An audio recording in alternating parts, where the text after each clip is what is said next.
Hello everyone. Today we're going to talk about why it's really important to understand the temperature of your soil before you start planting any seeds into it. We all get really excited. The weather gets more milder. We say planting season is coming, and we're all very in tune to the air temperature because we know we need to know when our last frost date is. And typically 2 weeks after the last frost date is when we're able to move our vegetable plants outdoors and transplant them from what we had indoors.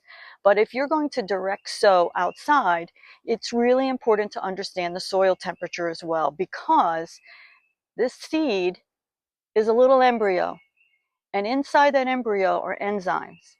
And the soil temperature has to be just right to activate those enzymes so that it begins breaking down the starch inside the seed, converting it to sugar so that the seedling can emerge.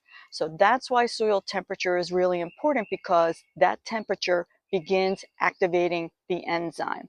So if you put a seed in the soil that's too cold, and it doesn't like the temperature, it's not going to activate and you won't get a seedling, and in time the seed will probably rot. Conversely, if you put it in very hot soil, you'll have the same reaction.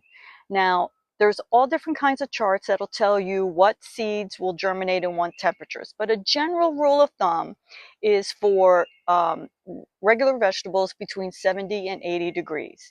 If you have some cold hardy plants that you want to plant seeds, then think about it between 60 and 80 degrees. So that's usually the time that we want to make sure that we plant the way we're supposed to plant. So how do we know what our soil temperature is? So you go into your kitchen and you get a thermometer like this that has a long probe, and this is really important. And you don't want to go all the way down to the bottom. So this is about 6 inches long. And because that's not where the seed's going to be, right? It's not going to be 6 inches down. It's going to be no more than 2 inches down. So you want to measure about 2 inches to make sure that the soil temperature is where it's supposed to be. So here we have a raised bed, and you can see it's pretty deep. And so we're going to take our thermometer and we're going to put it in, and we're going to see where we're at, about 2 inches. And it looks like it's about 56 degrees. So this is a good time. You're almost getting close for cold hardies to transplant. So that's a good thing that you want to monitor. Now, I started some cold hardies broccoli in the house, and the soil is warm enough to be transplanted out here, and you can see they're thriving very well.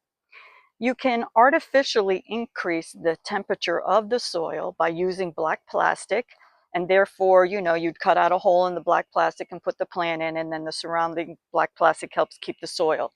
You can also use a cold frame, and then you can use something like this, a little cloche that you put over the plant, and it creates a little microclimate to keep it thriving. Well, thank you for watching, and I hope that you learned some valuable information.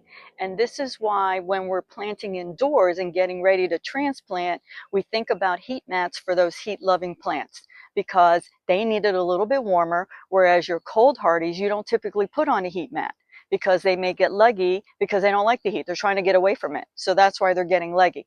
So think about what the soil temperature is. It's really important not to plant at an inappropriate time, and you're going to have great success and great luck. And we'll see you next time.